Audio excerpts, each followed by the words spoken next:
Hello and welcome back. Another video on the 2024 KLX300R. Today we are going to be installing the EJK tuner. We've already done the pair valve delete. We've already removed the California smog. Hopefully you watched that video if you've made it this far. And now we're going to install the tuner. So we are going again to take off the seat. One other thing we're going to do in this video, it'll be in the header. We're going to modify the snorkel. But this install is super easy. So here is the tuner.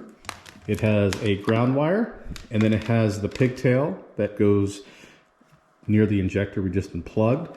So we're going to figure out where we're going to want to mount this, and I'm guessing right around here. It does include double-sided tape, and then the ground we will actually unscrew one of the fender screws, put it in between there, and ground it there. That should be good enough, or we can even probably do it here. It's not going to be a great ground, but it'll be good enough because that screw is going into the frame, so it should be fine. Before we do that, we need to run this pigtail down to where our injector is, so we can slide it through here, and then there is an area right near the side panel that you can just slide it down through. I did take the side panel off for a better visual. So here is a factory clip. I ran it through there, and then we're going to plug these in down here. You don't want to run it any lower. You risk touching the exhaust. So these only go in one way. Install is super easy. There's two connectors here. Here's this one, which looks like it could be the injector, but it's not. It's right on top. And you've got this one back here, which we're going to try to point to it. It's right back there. Got a light flashing on the other side. Push down on the back of it and then pull out. It's a little tricky. There it goes. But here it is. And we will try to show you a different angle so you can see where this is at. So we've got our wiring ran through. We've got our connectors. You can see these connectors are identical. So this end that we unplugged goes into one side of the pigtail, and the other end goes into the injector. Once we've got them both plugged in, secure our clamp, hide our cable, and that's it for this portion. Back up top to our controller. I don't want to do much with this excess, so I'm actually going to pop off this here and kind of loop this around. Here's our Velcro that's included. Could also use double-sided tape. We're going to put it right there.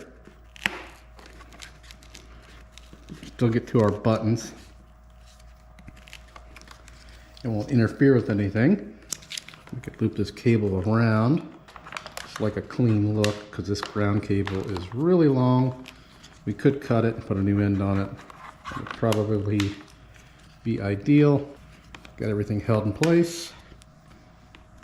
We can mount our ground right here. Actually, I don't feel good about that mount. I'm going to mount it. When we removed the smog, there was a valve and it's connected directly to the frame. And I've got the screw. I put the screw back in. I'm going to mount it down there. I just like this connection a bit better because there's no plastic.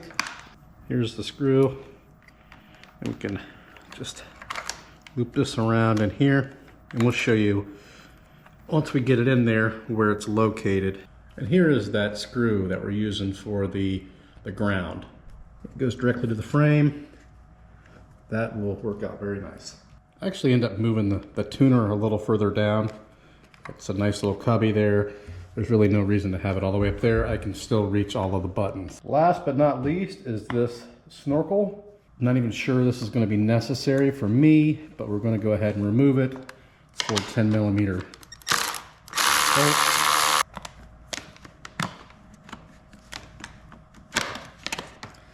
This is where you would also change your air filter, by the way. Not real convenient. So this is the snorkel. It's really long. Apparently it restricts airflow, which I could see a lot of people are replacing this with a KX250, I think it is.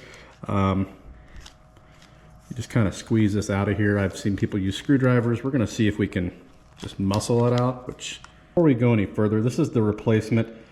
You can see how much shorter it is on top. The bottom is about the same, a little longer, but it's a lot fatter.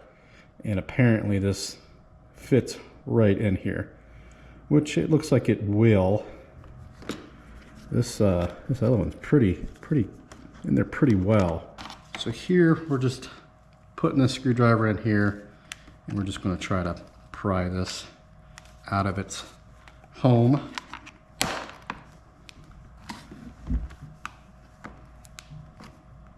And just push it down probably. There we go.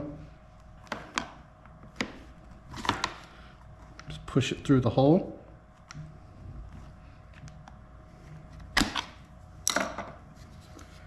There we go. It's hanging on for dear life. Which it seems a little big, really. Maybe when we get past this bottom portion, it'll fit correctly. And I got this from Amazon. This is an OEM. Somebody had it, the seller had it really cheap. They're normally 40 bucks. I think it was 25.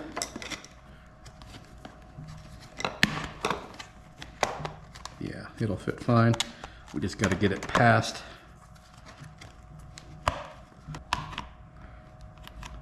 Making sure we don't rip the boot.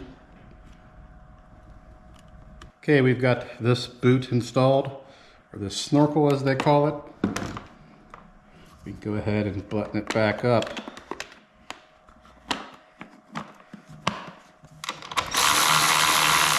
Last thing we're going to do before we put it back together is turn on the bike. Looks like make sure the EJK is working. Looks like it is. Let's start it. Now we're going to put it back together. We are going to leave stock settings on this for now, and then maybe we'll take the seat off and adjust it if we need to. Now, if you didn't take off any of the panels, the only thing you have left to do is put your seat on, and I've mentioned this in several videos. Connects here as well as here. What I like to do is make sure it's catching up front first, then in the middle. Once you get it where it feels like it's in there, give it a tap from the back, and that is it. And put your seat screws back in. Don't forget about these. It's kind of silly that I'm doing all this. I haven't even ridden it yet. It's still cold in Ohio. There's nowhere to ride it publicly yet. Probably another month and a half, but I just wanted to get all this out of the way. I know it's going to be something I want to do in the future. And it's always nice to start with a fresh new bike. And as mentioned in previous videos, this is my first new dirt bike ever. Never had a new one. So it's very nice to work on something where things just come apart.